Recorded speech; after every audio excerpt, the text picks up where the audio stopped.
Ina za ki ji haka kike kokuwa rufe kofa? Minal dama yanzu nake kokarin kiran ki a waya. Zan je gidan sufari da ni ko za ki raka ni dan je mu dawo? To mu je mu dawo ba matsala.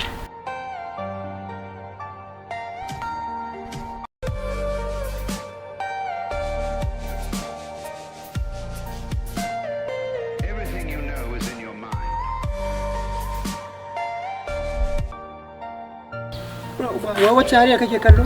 Mana. To kake ya kanka wacce hariyar bala'in jijji da kai ne. Me yasa kaga abin da yake faɗa wai bala'in jiki mace ne fa. Girman kan na ta ya baci ka tambaya abokina kai.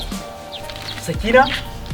Duk an gwannan waye da san hariyar nan bodin jijji da kai wajen girman izza da take nuna mutane. Kai ne baka santa ba. Amma kawai hariyar kawai za ka iya jaraba. Baba ka ji me yake faɗa har akwai wata mace ta fadar kina a fannin soyayya? Kai share masa da Allah je ka bada ka. Kina gwada kawai abin sa'a ne. To ga ku ga tunan mu da yan kallo ne. Bana ni kuma sai na baka mamaki. Na tabbata maka da sai na kan nan baka. Abokina, confidence ma nake kara ma. Kawai ka je ka gwada sa'an ka. Ka gane ku kyale shi je mu za mu baka maki idan ka ba mu mamaki. Kai kuma sai na maka ni kuma sai na kama nan. Allah ba da sa'a ka.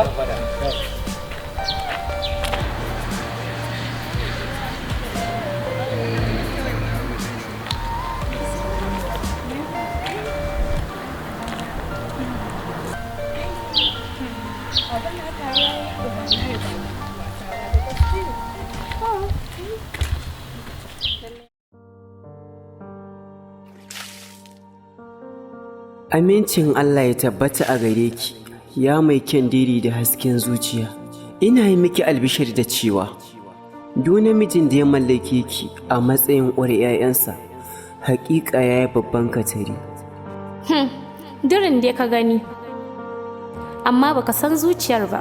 Wai shin ma wane ne kai, kuma daga ina kake?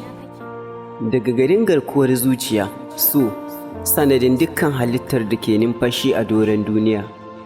A zahirin gaskiya na kamu da sanki, so na hakika wanda ban taɓa yi wa wata 'ya mace kwatankwacinsa ba.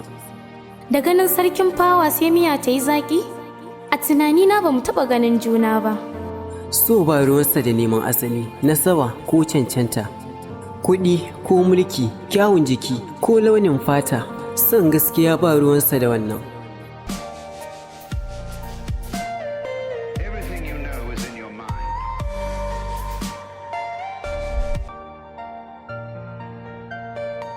Haƙiƙa so gaskiya ne, so sanadi ne, da ke samar da zumunta da kuma zaman lafiya. So ke haddasa sabo cikin ƙanƙanin lokaci. Haƙiƙa duniyar so tana da faɗi, na tsallake tarkon so daban-daban. Amma kwatsam sai gani a komarka, babu shakka na faɗa da sanka, sanda ban san ta ya zan iya musurtawa ba. Sassa daban-daban ko na ce yare daban-daban da al'adunsu, amma sau ɗaya ne tilo shine jikin kowace ƙabila, haɗa da ƙwari da dabobi. So sanadin ni da kai, amma a yau ina sa ran zai zame min garkuwa.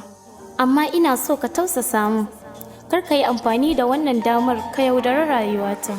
Duk da cewar na yarda da kai, yarda ta sa na baka akalar rayuwata. Ina matuƙar alfahari da kai ya uban 'ya'yana.